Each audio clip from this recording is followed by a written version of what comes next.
마태복음 1장 1절 말씀 우리 한 목소리로 읽겠습니다. 아브라함과 다윗의 자손 예수 그리스도의 계보라. 아멘. 제가 좋아하는 찬양 중에 하늘 소망이라는 찬양이 있습니다. 잠깐 들으시죠. 지금은 비록 땅을 버타며 살지라도 내 영혼 저 하늘을 디디며 사네. 내 주님 계신 눈물 없는 곳 저 하늘에 숨겨둔 내 소망이 있네. 고픈 얼굴들 그리운 이름들 많이 생각나. 때론 가슴 터지도록 기다려지는 것. 내 아버지 어른픈 날 맞으시는 저 하늘에 쌓아둔 내 소망이네. 주님 그 나라에 이를 때까지 순례의 걸음 멈추지 않으면 어떤 시련이 와도 나 두렵지 않네. 주와 함께 걷는 이 길에. 여러모로 은혜가 있는 찬양이라고 생각됩니다. 이 찬양을 들을 때마다 저는 여기 맨 마지막 구절이 특히 마음에 남습니다. 어떤 시련이 와도 나 두렵지 않네. 주와 함께 걷는 이 길에 라는 가사가 저에게 많이 와닿는 것 같습니다. 우리의 삶에는 많은 순간 한 치 앞도 볼 수 없는 안개 같은 일들이 우리를 가리워서 우리를 힘들게 할 때가 있습니다. 또 우리 인생이 감히 밖으로 나설 수 없는 비바람과 폭풍이 부는 것처럼, 그래서 그 한가운데 있는 것처럼 느껴질 때도 많이 있죠. 목사로 사는 인생도 쉽지 않다 생각이 되는데, 세상 속에서 한 사람의 그리스도인으로 살아가고 계시는 여러분은 또 얼마나 쉽지 않을까, 이런 생각을 자주 하게 됩니다. 그런 면에서 목사가 세상살이가 힘들다 이런 걸 함부로 말할 것이 아니지 않나, 이런 생각도 듭니다. 각자의 삶의 자리에서 치열하게 한 사람의 그리스도인으로 살아가시는 여러분들을 축복하고 응원합니다. 하나님의 은혜가 여러분을 인도하여 주실 줄 믿습니다. 어떤 시련이 와도 나 두렵지 않네. 주와 함께 걷는 이 길에. 생각해보면 어떻게 안 두렵겠습니까? 시련이 있는데 어떻게 두렵지 않겠습니까? 두렵죠. 힘겹고 지칩니다. 시련이 오는데 괜찮다. 말은 그렇게 할 수 있지만 쉬운 일이 아닙니다. 그런데 그 이야기가 성경에서 우리 신자들을 향해 하는 이야기이기도 합니다. 로마서 5장 3절 말씀이죠. 다만 이뿐 아니라 우리가 환난 중에도 즐거워하나니 이는 환난은 인내를, 인내는 연단을, 연단은 소망을 이루는 줄 알미로다. 환난 중에도 즐거워한다. 바울이 이런 고백을 합니다.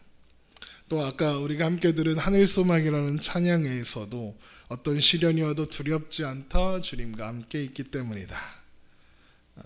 바울도 또 그 찬양의 가사를 작시한 분도 주님과 함께 걷는 길이라서 두렵더라도 힘겹더라도 지치더라도 우리를 향한 하나님의 사랑과 우리를 향한 긍휼을 잠깐도 쉬지 않으시는 하나님, 그리고 그 하나님의 사랑의 표현인 최고의 표현으로 우리에게 오신 우리 주님 예수 그리스도, 그분 때문에 시련이 와도 환난 중에도 즐거워할 수 있다라고 고백하는 것 같습니다.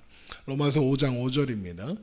소망이 우리를 부끄럽게 하지 아니함은 우리에게 주신 성령으로 말미암아 하나님의 사랑이 우리 마음에 부은 바 됨이니 우리가 아직 연약할 때의 기약대로 그리스도께서 경건하지 않은 자를 위하여 죽으셨도다. 그 소망이 우리를 부끄럽게 하지 않을 거랍니다. 우리가 연약할 때에, 우리가 아직 죄인 되었을 때, 우리에게 아직 경건한 것이 없었을 때 주님께서 우리를 위하여 십자가에 죽으셨고 우리를 구원하셨다는 걸 아니까 나를 향한 하나님의 생각은 두려움이 아니라 평안이라는 것을 아니까 환난 중에도 기뻐할 수 있다, 어떤 시련이 와도 두렵지 않다라고 고백할 수 있는 거겠죠. 그래서 빌립보서 3장 7절에 그러나 무엇이든지 내게 유익하던 것을 내가 그리스도를 위하여 다 해로 여길 뿐더러 또한 모든 것을 해로 여김은 내 주 그리스도 예수를 아는 지식이 가장 고상하기 때문이라.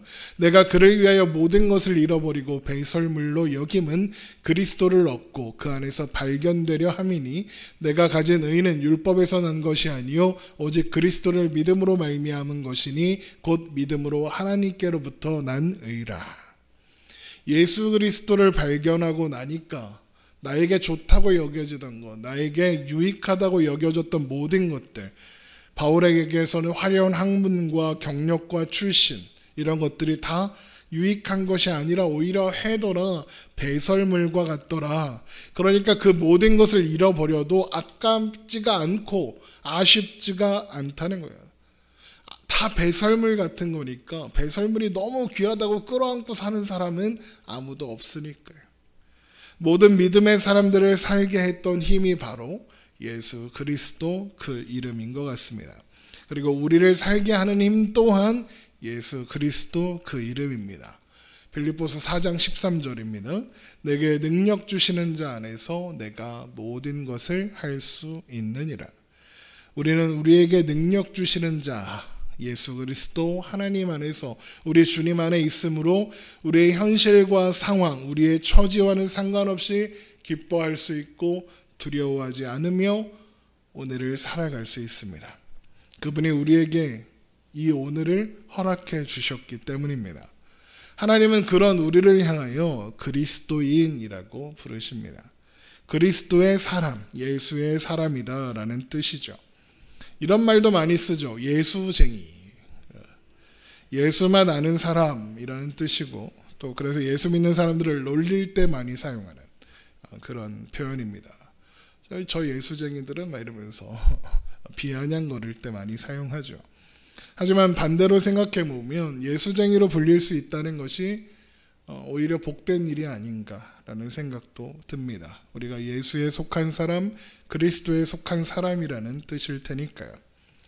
그런데 저는 그 이름이, 그리스도인이라는 이름이 참 부끄러울 때가 많이 있습니다. 가만히 앉아서 곰곰이 생각해 보면 부끄러운 것밖에 없죠.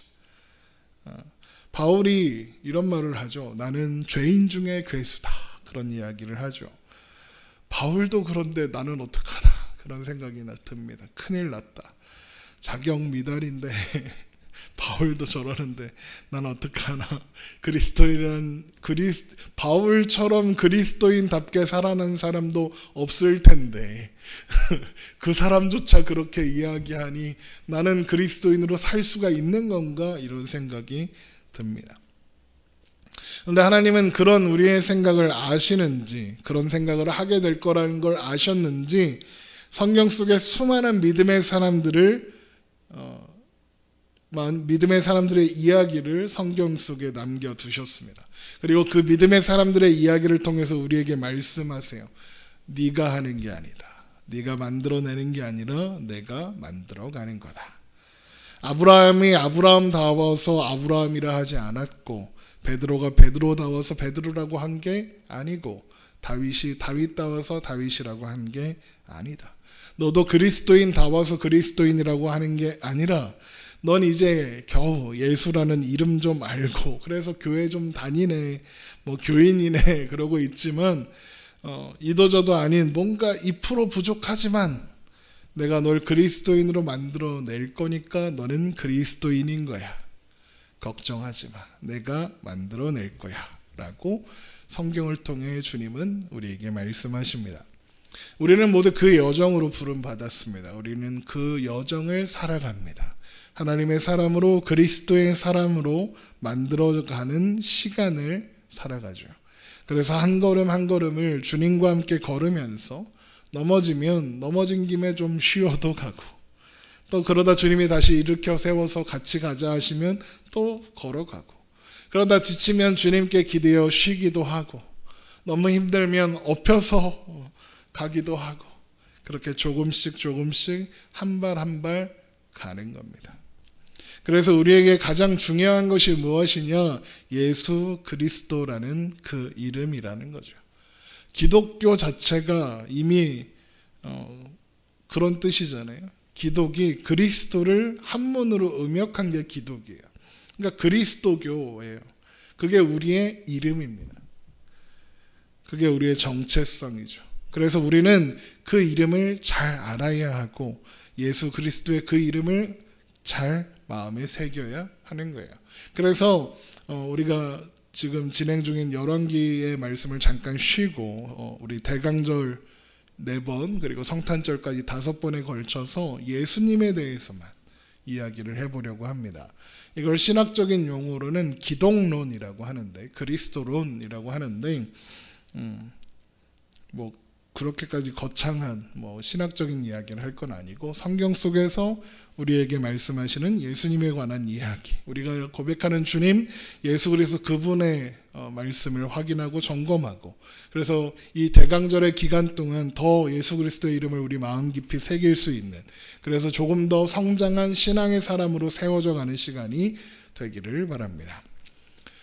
신약의 첫 번째 성경인 마태복음이 오늘 본문으로 시작되죠. 아브라함과 다윗의 자손 예수 그리스도의 계보라. 그러면서 족보가 누가 누구를 낳고 누가 누구를 낳고 이렇게 이어집니다. 신약 성경을 처음 읽을 때 대충 혹은 그냥 넘어가는 부분일 겁니다. 누가 누구를 낳고 누가 누구를 낳고. 그런데 이 말씀이 신약 성경 맨 처음 마태복음의 가장 첫 절에 있다는 건 뭔가 이 말씀이, 이것이 예수님의 계보라는 것이 중요하기 때문이 아닐까요? 또 뭔가 분명한 목적이 있고 뜻이 있을 텐데 그게 뭘까? 그럼 마태복음은 예수님의 제자 마태가, 레위라고도 불리고 마태라고도 불리는 마태가 기록한 세리 마태의 복음서입니다. 그러면 마태가 마태복음을 통해서 하려는 말은 무엇일까? 모든 복음서가 마찬가지이지만 예수님은 이런 분이다라고 복음서들이 이야기하고 있는 겁니다. 그런데 마태는 마태의 방식으로 예수님을 소개하려고 하는데, 마태가 예수님을 소개하려는 그 대상이 누구냐 하면 유대인들입니다. 그래서 마태복음에 보면 예수님과 유대인들 사이에 어떤 마찰이랄까, 바리새인들과의 마찰이랄까, 이런 이야기들이 많이 기록되어 있어요. 그래서 마태는 예수님이 메시아다, 너희들이 기다려온 메시아가 맞다라는 이야기를 하고 싶은 거예요. 그렇다면 마태복음이 예수님의 계보로, 예수님의 족보로 시작된다는 건 이 족보가 예수님이 누구신가를 유대인들에게 말하는데 꼭 필요했기 때문이겠죠. 우리말 성경에는 아브라함과 다윗의 자손 예수 그리스도 이렇게 되어 있지만, 원어, 헬라어, 신약 성경이 기록된 헬라어의 어순으로 보면 예수 그리스도, 비블로스 게네시스, 예수 그리스도 다윗과 아브라함의 자손 이렇게 되어 있습니다. 비블로스 게네시스 예수 크리스토스, 예수님의 예수 그리스도의 계보다. 그러면서 휘오스 다비드, 휘오스 아브라함, 다비드의 자손, 다윗의 자손, 아브라함의 자손, 이런 뜻입니다. 그러니까 다윗이 아브라함보다 먼저 나오고 있죠. 그런데 제가 열왕기상을 설교할 때 말씀드렸던 것처럼 성경에서의 그 순서는 아주 중요합니다. 그러니까 아브라함보다 다윗이 먼저 나왔다는 것은 예수님을 설명할 때 다윗이 뭔가 더 중요한 의미를 가지고 있다, 이런 뜻이기도 합니다. 그래서 마태복음 1장 17절을 보면 이런 말씀이 있어요. 아브라함부터 다윗까지 14대, 14대, 다윗으로부터 바벨론으로 사로잡혀 갈 때까지 14대, 바벨론으로 사로잡혀 간 후부터 그리스도까지 14대다라는 이야기를 해서 14라는 숫자를 강조하고 있어요. 그런데 이 성경에서 숫자는 아주 중요합니다. 성경은 구약은 히브리어, 신약은 헬라어로 기록되어 있는데 히브리어, 우리가 이제 현대에 보고 있는 히브리어 성경에는 모음이 다 표시가 되어 있어요. 그런데 옛날 원래의 히브리어 성경에 모음이 없습니다. 그러니까 자음만 쭉 써 있는 거예요. 우리 말로 하면 그냥 기역, 니은, 디귿, 리을 이렇게 써 있는 거예요. 그러면 그걸 보고 성경을 읽을 수 있는 사람들은 읽을 수 있는 겁니다. 그런데 포로로 잡혀가고 또 시간이 점점점 흐르면서 그걸 어떻게 읽는지 잃어버린 거예요. 그러니까 그나마 그걸 기억하고 있는 사람들이 거기다 모음을 붙여서 어떻게 읽는지 알려주기 시작했어요. 어쨌든 그런데 이 히브리어에는 독특한 것이 또 하나 있는데 히브리어 알파벳이 숫자로 그대로 사용된다는 거예요. 히브리어 알파벳 숫자대로 숫자가 이어진다는 거예요. 그래서 다윗을 히브리어 원어로 쓰면 이렇게 돼요. 오른쪽부터. 우리가 보통 책을 읽을 때 왼쪽부터 읽잖아요. 히브리어는 오른쪽부터 읽어요. 오른쪽부터 보면 달렛, 와우, 달렛. 그래서 다비드입니다. 그런데 이 각각의 알파벳이 나타내는 숫자가 있는데 달렛은 숫자 4, 와우는 숫자 6, 그리고 마지막은 또 달렛이니까 4죠. 4, 6, 4 더하면 14죠. 아브라함부터 다윗까지 14대, 다윗부터 바벨론으로 사로잡혀갈 때까지 14대, 바벨론으로 잡혀가서 예수까지 14대, 그러면서 14가 강조되고 있죠. 그러니까 다윗이라는 이름이 14대라는 표현을 통해서 계속 강조되고 있는 거예요. 그러니까 다윗이 뭔가 중요한 거예요. 예수님을 소개할 때. 그러니까 마태복음은 자신이 기록하는 마태복음의 그 첫머리에 다윗을 강조하고 또 예수님을 그것을 통해서 설명하고 그러면서 다윗과 아브라함의 자손이라고 소개하고 있다라는 거죠. 그러면 왜 왜 마태는 이런 소개를 하고 있는 거냐? 첫 번째 아브라함부터 보겠습니다. 창세기 13장 14절. 롯이 아브라함을 떠난 후에 여호와께서 아브라함에게 이르시되 너는 눈을 들어 너 있는 곳에서 북쪽과 남쪽 그리고 동쪽과 서쪽을 바라보라. 보이는 땅을 내가 너와 내 자손에게 주리니 영원히 이르리라. 내가 내 자손이 땅에 티끌 같게 하리니 사람이 땅의 티끌을 능히 셀 수 있을진데 내 자손도 세리라. 하나님께서 아브라함에게 내 자손이 하늘의 별과 같고 바다의 모래 같고 땅의 티끌처럼 많게 하겠다라고 약속을 하셨죠.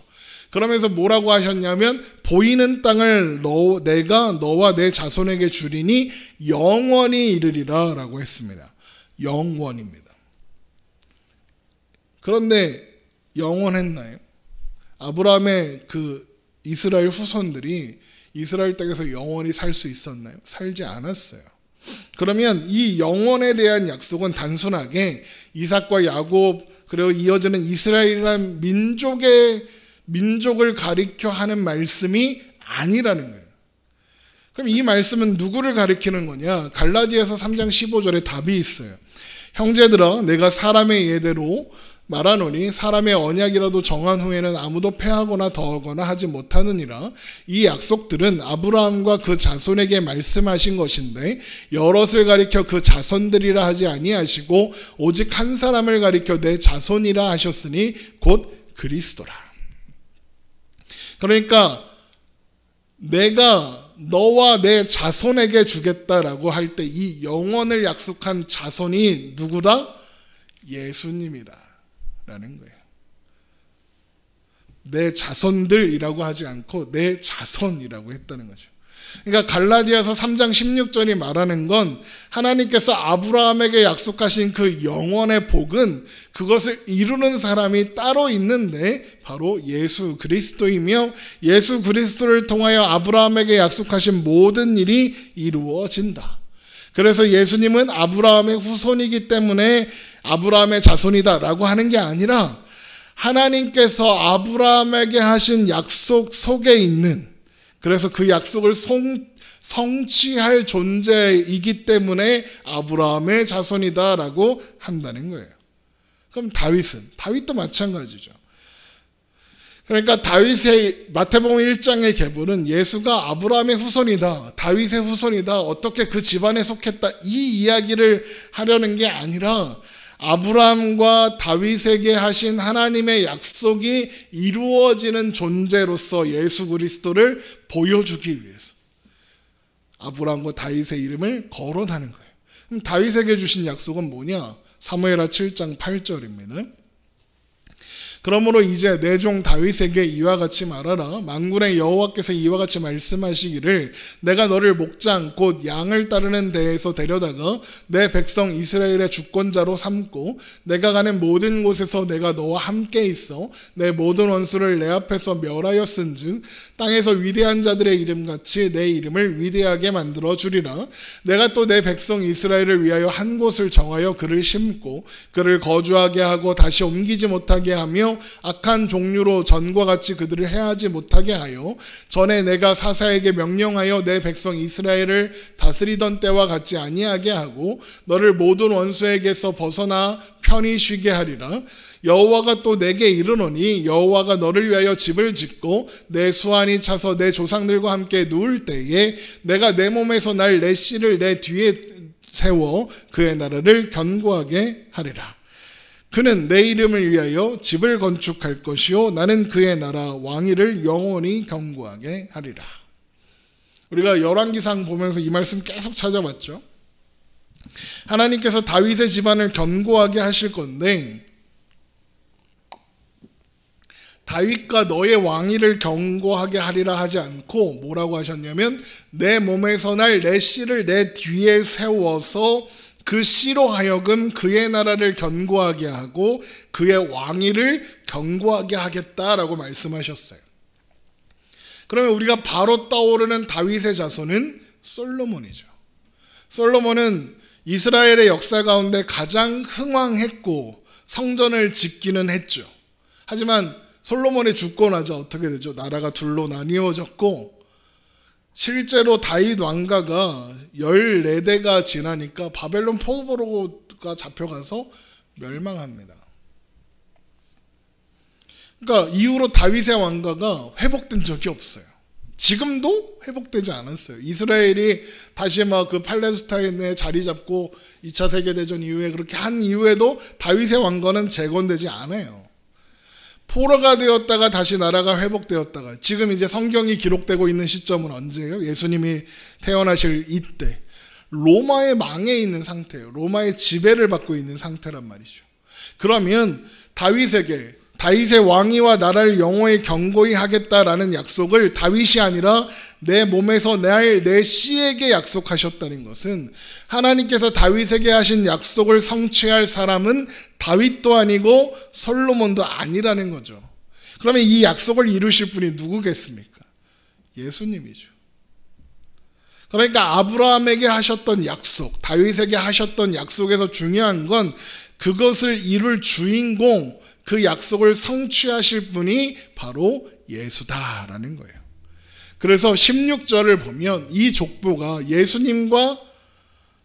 예수님이 어떻게 아브라함과 다윗의 자손인가를 설명하려는 것이 아니라는 걸 알 수 있어요. 마태복음 1장 16절입니다. 야곱은 마리아의 남편 요셉을 낳았으니 마리아에게서 그리스도라 칭하는 예수가 나시니라. 족보는 계속 어떻게 왔냐면 누가 누구를 낳고 아브라함이 이삭을 낳고 이삭이 야곱을 낳고 이렇게 쭉쭉쭉 낳고가 됐으니까 예수님에 대해서 이야기하려면 요셉은 예수를 낳고 해야 맞아요. 그런데 예수님을 누가 낳았습니까? 마리아에게서 낳았다라고 되어 있어요. 우리가 잘 알고 있는 것처럼 예수님은 요셉의 아들이 아니에요. 요셉과 관계없이 성령으로 잉태돼서 태어난 존재죠. 그러면 예수님께서 이 계보에 들어가실 수 있었던 이유는 뭐죠? 마리아가 요셉과 결혼했기 때문이에요. 요셉이 예수의 아버지이기 때문에 이 계보에 들어간 게 아니라고요. 마리아는 또 어때요? 예수님의 어머니이죠. 하지만 예수님을 그 몸에서 낳았을 뿐이지 예수님의 출생은 어머니 마리아, 아버지 요셉과도 아무 상관이 없다고요. 예수님의 출생의 출신에 있어서는 이 계보가 아무 의미가 없는 거예요. 그렇잖아요. 그러니까 이것이 우리에게 보여주는 게 뭐냐? 예수는 세상 사람이 아니라 인간이 낳은 사람이 아니다라는 건데, 그러니까 예수님이 이 계보에 들어가시는 건 하나님께서 아브라함과 다윗의 자손에게 주신 그 약속 때문이지 혈통적으로 아브라함과 다윗의 자손이기 때문이 아니라는 거예요. 아브라함에게 내게 복을 주고 내 후손이 하늘의 별과 같이 바다의 모래같이 땅의 티끌같이 많게 하겠다라는 그 약속을 성취하는 자손, 다윗의 왕과 그 나라, 그 왕권을 영원하게 하는 일을 성취하는 주인공으로서 예수님이 이 족보에 들어가 있는 거예요. 그러면 하나님이 어떻게 하시겠다는 거예요? 다윗에게 하신 약속, 내 자식에게 그 위에 나라를 견고하겠다. 여기서 자식은 솔로몬인데, 솔로몬은 평화, 샬롬이란 뜻이잖아요. 그런데 솔로몬이 그걸 이루어내요? 못 이루어내요? 못 이룬다고요. 그러면 하나님께서 약속하신 영원한 나라는 솔로몬의 나라, 샬롬의 나라, 평안의 나라, 복의 나라, 평강의 나라인데 솔로몬이 그걸 못했으니까, 솔로몬이 아니라 예수가 그걸 이룬다는 거예요. 예수님께서 모든 대적들을 물리치고 하나님을 반대하는 사람들을 싹 쓸어버리고 그런 나라를 만드는 게 아니라 아브라함을 본토 친척 아비집에서 불러내셔서, 그래서 그의 후손을 하늘의 별과 같이 바다의 모래같이 약속하신 그 은혜와 국률의 사랑으로 하나님의 백성들을 불러내어 백성들을 하늘의 별과 바다의 모래같이 할 만큼 불러내서 그 평화의 나라를 만드시겠다는, 예수님께서 또한 다윗의 왕권을 견고히 하고 다윗에게 한 약속을 이루셔서 하나님 나라를 이루실 분이지만, 그분이 오셔서 하는 일은 전쟁하는 게 아니라, 반란을 일으키는 게 아니라 하늘의 별과 같고 바다의 모래 같은 그 수를 채워서 그 나라를 만들기 위해서 부르시고 용서하시고 구원하셔서 살려내시기 위해서 오신 분이라는 거예요. 이게 마태복음 1장의 이 계보를 통해 보여주려는 예수 그리스도란 누구신가에 대한 설명인 거예요. 만약에 이것이 없었다면 우리에게 복음은 복음이 아니에요. 그냥 이스라엘의 복음일 뿐이에요. 예수님이 그저 다윗의 왕가를 재건하러 오신 분이라면 우린 도망가야 돼요. 모든 이방인들은 도망가야 된다고요. 왜요? 다윗의 왕가를 재건하러 왔으니까 다 정복하고 다 굴복시켜갖고 지배해야 하는 거잖아요. 그러면 성경만큼 무서운 책이 없는 거죠. 그런데 아브라함에게 하나님께서 하신 약속, 너는 복이 될지라, 너로 인하여 모든 민족이 복을 얻으리라, 이 약속을 이루고 영원한 나라를 세우러 오신 예수님께서 우리를 불러 그 나라를 이루시고 채우시는 거예요. 그래서 요한복음 3장 16절, 하나님이 세상을 이처럼 사랑하사 독생자를 주셨으니 이는 그를 믿는 자마다 멸망하지 않고 영생을 얻게 하려 하심이라. 아마 신자는 이 말씀 다 외우고 있을걸요, 교회 다니는 사람은. 근데 그래서 그런지 몰라도 그 다음 절은 잘 모르는 경우가 많아요. 그 다음 절, 요한복음 3장 17절, 하나님이 그 아들을 세상에 보내신 것은 세상을 심판하려 하심이 아니요 그로 말미암아 세상이 구원을 받게 하려 하심이라. 예수님이 왜 오셨다고요? 심판이 아니라 구원받게 하시려고. 하나님께서 다윗에게 약속하신 그 영원한 나라를 이루실 때 굴복시키고 멸망시켜서 이루시는 게 아니라 평화의 나라, 복된 나라, 영광의 나라를 세우시는 게 먼저다, 그러는 거예요. 그래서 주님께서 이런 말씀을 하시는 거예요. 인자가 온 것은 섬김을 받으려 함이 아니라 도리어 섬기려 하고 자기 목숨을 많은 사람의 대성물로 주려 함이다 라고 말씀하시는 거예요. 그래서 예수님께서 오셔서 하셔야 하는 가장 중요한 일이 십자가를 지시고 십자가에 죽으시는 거예요. 왜 예수님께서 하셔야 하는 가장 중요한 일이 십자가를 지고 그 위에서 죽으시는 걸까? 그 나라를 세워야 되니까. 그 나라를 세우는 일에 우리가 그 나라 백성으로 부름을 받았고 그 나라의 백성으로 구원을 받으려면 그 일이 있어야 하니까. 이것을 생각하면서 보통 전도에 대한 명령이라고 생각하는 마태복음 28장 18절의 말씀을 보면 다른 이야기가 보여요. 마태복음 28장 18절, 예수께서 나와 말씀하여 이르시되 하늘과 땅의 모든 권세를 내게 주셨으니 그러므로 너희는 가서 모든 민족을 제자로 삼아 아버지와 아들과 성령의 이름으로 세례를 베풀고 내가 너희에게 분부한 모든 것을 가르쳐 지키게 하라. 볼지어다 내가 세상 끝날까지 너희와 항상 함께 있으리라 하시니라. 예수님께서 이런 명령을 내리시는 근거가 무엇입니까? 하늘과 땅의 모든 권세를 내게 주셨으니입니다. 예수님께 주셨다는 거예요. 그런데 이제 그 하늘과 땅의 모든 권세를 가지고 예수님께서 그 나라를 세우실 건데, 그 나라를 세우는 일에 해야 하는 일이 뭐예요? 모든 민족을 제자로 삼아 아버지와 아들과 성령의 이름으로 세례를 베푸는 거예요. 무슨 말이에요? 그 나라 백성을 채워라 이거예요.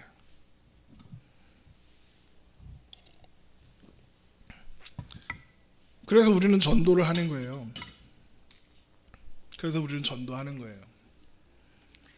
우리가 그 나라에 들어갔고 그 나라의 백성이고 하나님의 통치 아래에 있는데, 그 통치는 평화의 나라, 복된 나라, 영광의 나라, 영원한 나라인데, 그 통치자, 그 나라의 통치자이시고 그 나라를 완성하신 예수님께서 그 백성을 불러 모으는 걸 가장 중요하게 여기신다는 걸 아니까 전도하는 거예요. 그래서 예수님이 그 나라를 세우시고 영원히 견고하게 하시기 위해서 오셔서 십자가를 지셨다는 걸 아는 거예요. 그 나라 백성을 채우시려고.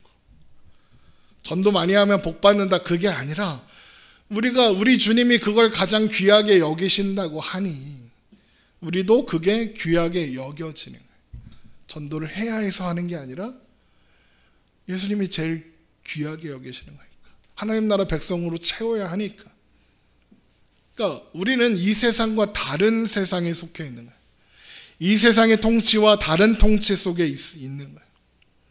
영원하고 거룩하고 복되고 가장 강하고 가장 큰 통치 아래 우리가 있는 거예요.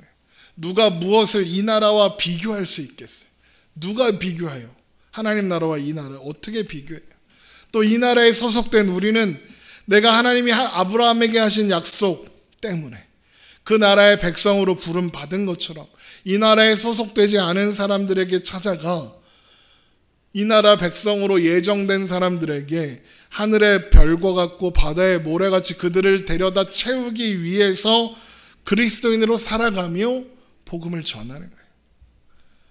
그 나라에 속한 사람만이 가질 수 있는 관용, 여유, 사랑, 이웃을 만나고 대하고. 그래서 예수 믿는 사람은 뭔가 다른데 쟤는 왜 저러는 걸까? 왜 저 사람들은 저렇게 사는 걸까? 저렇게 바보같이 살면서도 왜 행복하다고 그러는 걸까? 궁금하게 하는 거예요. 그래서 어느 날 넌 왜 그러고 사니? 그러면서 왜 행복하니 넌? 넌 왜 웃니? 나는 이렇게 힘든데. 너도 힘들고 나도 힘든데 왜 너는 행복하고 나는 불행하지? 라고 물을 때 대답하는 거예요. 예수 때문에 그렇다. 베드로전서 3장 15절. 너희 마음에 그리스도를 주로 삼아 거룩하게 하고 너희 속에 있는 소망에 관한 이유를 묻는 자에게는 대답할 것을 항상 준비하되 온유와 두려움으로 하라. 우리가 그리스도를 주로 삼아 살아가면 묻는 사람들이 생긴다는 거예요. 우리 안에 있는 소망에 대해서 묻는 사람들이 생길 거고 그때 대답하라는 거예요. 그것을 위해서 예수님께서 이 땅에 오셨고 살아가셨으며 십자가에 죽으신 거예요. 그리고 또 다시 살아나신 거죠. 그리고 하늘과 땅의 모든 권세를 가지고 우리에게 모든 민족으로 제자를 삼으라고 명령하시는 거예요. 주님께서 이 땅에 오신 것처럼 우리를 이 땅에 살게 하셔서 이웃들 앞에 존재하게 하시는 거예요. 그리스도인으로 살게 하시는 거예요. 예수를 아는 자의 소망으로, 기쁨으로, 넉넉함으로 우리가 살아가는 그 자리에서 존재하도록 살라고 하시는 거예요. 예수님을 따라가라고 그러는 거예요. 그래서 예수 그리스도 그 이름을 아는 자들의 가르쳐 세상의 빛이다, 소금이다 라고 하는 거예요. 그 이름을 아는 사람은 그의 나라에 속해 있음으로 인해서 세상 앞에 세상이 줄 수 없는 소망을 말하고 선포할 수 있는 거예요. 그래서 그 인생이 비록 고난이고 어려워도 살아가야 하는 거예요. 어떤 시련이 와도 난 두렵지 않네 고백하며 살아가는 거예요. 그래서 이런 말씀이 있어요. 그러므로 염려하여 이르기를 무엇을 먹을까 무엇을 마실까 무엇을 입을까 하지 말라. 이는 다 이방인들이 구하는 것이라. 너희 하늘 아버지께서 이 모든 것이 너희에게 있어야 할 줄을 아시느니라. 그런즉 너희는 먼저 그의 나라와 그의 의를 구하라. 그리하면 이 모든 것을 너희에게 더하시리라.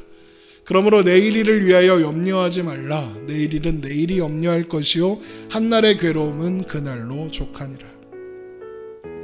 우리가 하늘 소망을 품고 사는 이유, 우리가 예수 그 이름을 알기 때문이죠.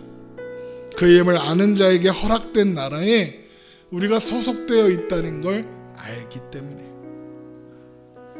또한 그 나라에서 영원히 살 걸 아니까요. 주님과 함께하는 오늘이 그 나라에 속해 있다는 것, 우리가 사는 오늘이 그 나라 백성으로 그 나라에 속한 삶을 사는 오늘이라는 걸 아니까요. 알면 두려워도 해낼 수 있고, 알면 힘겨워도 이겨낼 수 있어요. 물론 안다고 안 힘든 건 아니에요. 알아도 힘들어요. 알아도 힘들어요. 어떻게 안 힘들어요. 심지어는 알기 때문에 더 힘들 수도 있어요. 아는데 현실이 너무 무거우니까, 그 결론이 무엇인지 아니까 더 힘들어요. 빨리 주님 오셨으면 좋겠다. 그런 더 힘듦을 느낄 수도 있어요. 하지만 그걸 아니까 끝까지 견딜 수 있는. 그래서 자꾸 이 성경은 우리에게 견뎌라, 이겨라, 그리고 오늘을 살아라 라고 이야기하는 겁니다. 기도하겠습니다.